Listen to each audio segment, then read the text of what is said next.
Fala, torcedor colorado, tudo bem contigo? Após a péssima estreia no Campeonato Brasileiro, aquele 2-2 xoxo contra o Sport, depois de ter o resultado na mão, é hora do Internacional virar a chave, pois nesta quinta-feira tem estreia na Copa do Brasil diante do Vitória. E o Inter terá 3 desfalques, mas um possível importante retorno para esse jogo contra o Vitória.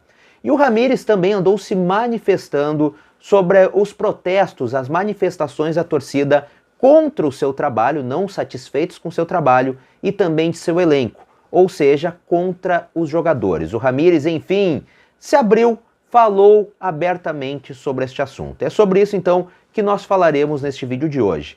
Mas antes, é claro, como eu sempre peço no início do vídeo, caso você não seja inscrito ainda aqui no canal, clica aqui embaixo em inscrever-se, não esquece de deixar teu like, que ajuda bastante o canal a crescer e mostra para o algoritmo do YouTube que o conteúdo é bom e encaminha para outros colorados. Estamos formando uma rede muito bacana de colorados por aqui, com diversas opiniões, mas sempre com muito respeito.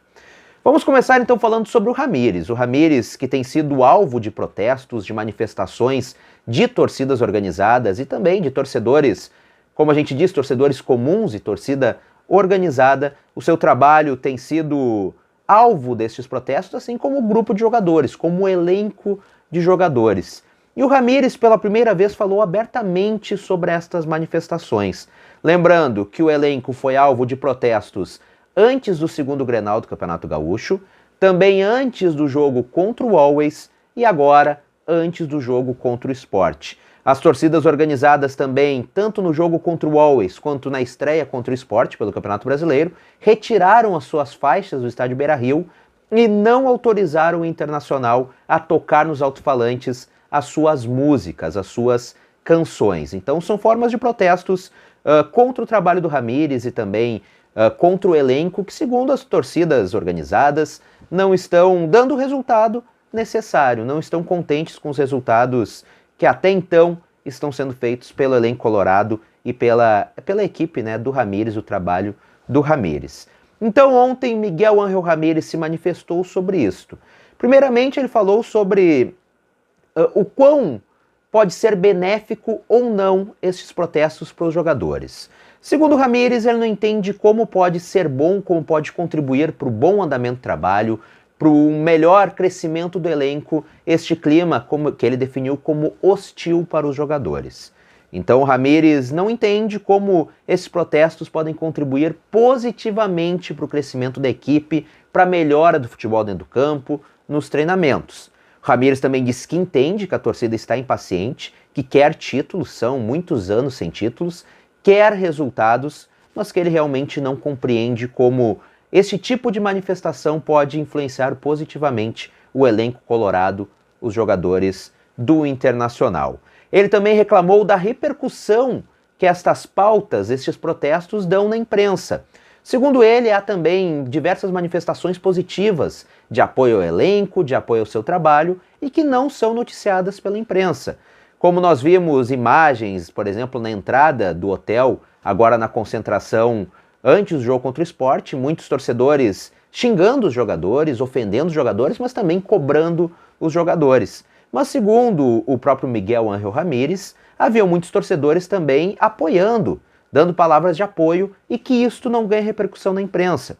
Segundo ele, os protestos, as manifestações, as chamadas pautas negativas dão mais engajamento, dão mais audiência, dão mais compartilhamentos e, consequentemente, por isso a imprensa bate tanto nas pautas ditas negativas, ou seja, nos protestos, e não fala também, segundo ele, das palavras de apoio dos torcedores que estão ali apoiando, acolhendo o time. Então esta foi a manifestação do Ramírez em relação aos protestos que o Internacional, o elenco, também o próprio Ramírez tem sofrido por parte da torcida e principalmente de torcidas organizadas. Lembrando que em mensagem convocatória para os protestos ocorridos neste sábado, líderes de torcidas organizadas exigiam uma reunião com lideranças do elenco, ou seja, as chamadas lideranças do vestiário colorado, jogadores considerados lideranças, e também com a diretoria do Internacional. Até o momento não conseguiram nenhuma e nem outra. Falando sobre a Copa do Brasil, o Internacional estreia nesta quinta-feira, portanto, diante do Vitória, e tem 3 desfalques. O primeiro deles é Rodrigo Dourado, que tem lesão muscular na coxa, deve ficar de 2 a 3 semanas fora, e com isso o Rodrigo Lindoso deve ser o titular novamente. E vocês podem me questionar, por que não o Johnny? O Ramires novamente se manifestou em relação ao Johnny e novamente afirmou que o Johnny está sendo trabalhado e que ele não queimará etapas. Ou seja, o Johnny está sendo trabalhado fisicamente, entre tantas outras coisas, para estar apto a ser o camisa 5 que o Internacional espera dele no futuro. E o Ramires deixou claro que não queimará etapas com o Johnny. Com isto, Lindoso com certeza será o titular. Quem também está fora deste jogo é Palácios, que já foi reserva neste jogo contra o Sport, e também Paulo Guerreiro, que desde que se recuperou de lesão não recuperou a titularidade no Internacional.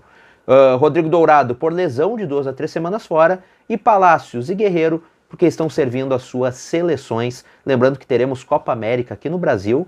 O prefeito de Porto Alegre, Sebastião Melo, disse que tem interesse em trazer para Porto Alegre. O Grêmio já se manifestou o contrário aos jogos serem na Arena, e o Internacional, até o momento da gravação desse vídeo, não havia se manifestado nem a favor nem contra.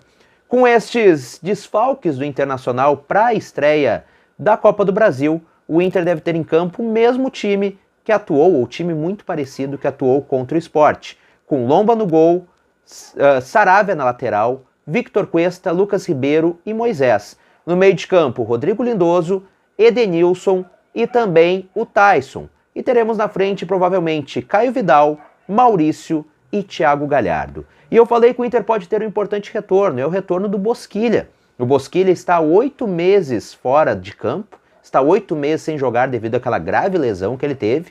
Agora estava se recuperando, tendo acompanhamento médico, voltando a treinar com bola. E agora sim o Bosquilha está 100% à disposição de Miguel Ángel Ramírez. Então sim, o Internacional tem 3 desfalques para a estreia da Copa do Brasil, mas também pode ter um importante retorno, afinal o Bosquilha já está apto a retornar a campo e já está à disposição de Miguel Ángel Ramírez. É claro, provavelmente se o Bosquilha iniciar o jogo, coisa que eu duvido muito, ele não jogará os 90 minutos. Como falei, são 8 meses fora do campo, são 8 meses sem jogar futebol, mas a tendência é que Bosquilha já esteja ao menos no banco de reservas nessa estreia pela Copa do Brasil diante do Vitória. Para ti que acompanhou o vídeo até aqui, muito obrigado. Para ti que está chegando por agora, seja bem-vindo, não te esquece de se inscrever aqui no canal e já deixar teu like. Até o próximo vídeo, um grande abraço e tchau, tchau.